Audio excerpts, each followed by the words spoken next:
নমস্কার,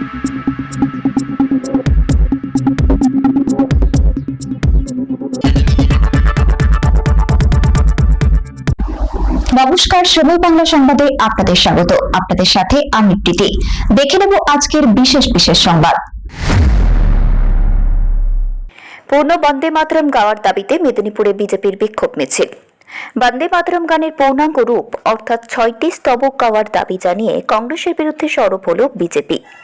দিল্লিতে স্বাধীনতা দিবসের একটি অনুষ্ঠানে কংগ্রেস নেত্রী সোনিয়া গান্ধী ও কংগ্রেস সভাপতি মল্লিকার্জুন খাড়গে পূর্ণ বন্দে মাতরম গান গাইতে চাননি।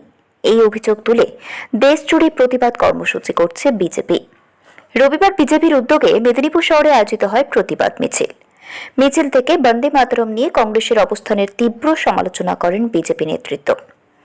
বিজেপির দাবি, বন্দে মাতরমের সম্পূর্ণ অংশ গাওয়ার সিদ্ধান্ত হয়েছে এবং সেই সিদ্ধান্তে রাষ্ট্রপতির স্বাক্ষরও রয়েছে।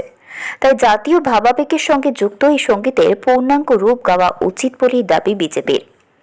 কংগ্রেসের অবস্থানের প্রতিবাদ জানিয়ে মেদিনীপুরের রাজপথে এদিন স্লোগান ও বিক্ষোভে সরব হন বিজেপি কর্মী সমর্থকেরা। বন্দে মাতরম নিয়ে কংগ্রেসের অবস্থানকে দেশপ্রেম ও জাতীয় চেতনার পরিপন্থী বলে অভিযোগ করেন বিজেপি নেতৃত্ব। আমাদের এই ছোট কথা শোনার জন্য আগ্রহ থাকলো আমাদের ভারতীয় জনতা পার্টির সম্মানীয় সাধারণ সম্পাদক কর্তাগণ, আমরা আজকে এখানে উপস্থিত হয়েছি তার একটিমাত্র কারণ, পূর্ববর্তী বক্তা অভিক ভাই বলছিলেন আমরা গতকাল 15ই আগস্ট ইতিমধ্যেই সকলের কাছে একটি ভিডিও আছে এবং আমরা সকলেই সেখানে দেখি তথাকথিত তখনকার সবাই ক্ষুব্ধ।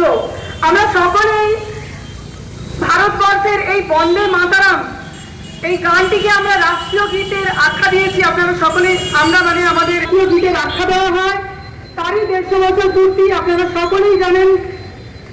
গত 7 নভেম্বর থেকে 1925 থেকে এই বছর অর্থাৎ 2026 7 নভেম্বর পর্যন্ত 1 বছর ধরে বন্দে মাতরম 150 বছর পূর্তি নরেন্দ্র মোদীজির নেতৃত্বে আমরা বিভিন্ন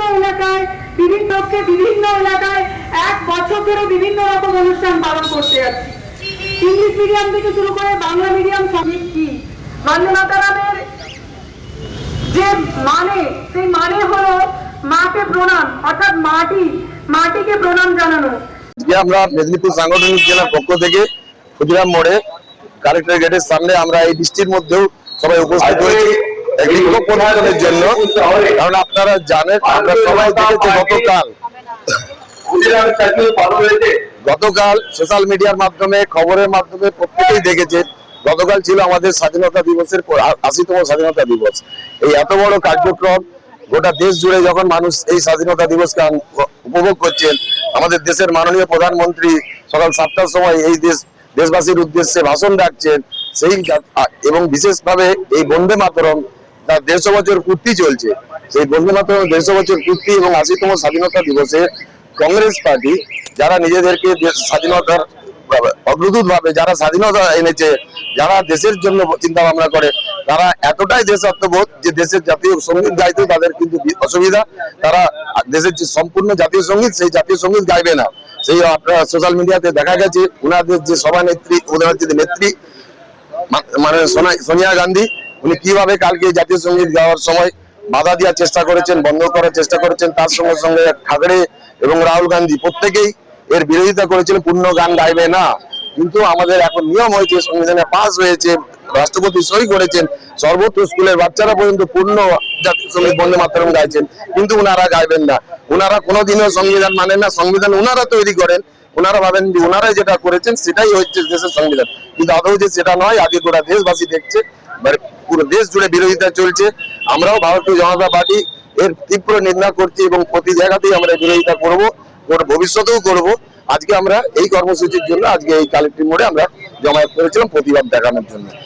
চন্দন ঘোষ, সাধারণ সম্পাদক, মেদিনীপুর সাংগঠনিক জেলা বিজেপি। সংবাদ এখনকার মতো এই পর্যন্তই। সঙ্গে থাকুন, দেখতে থাকুন সময় বাংলা।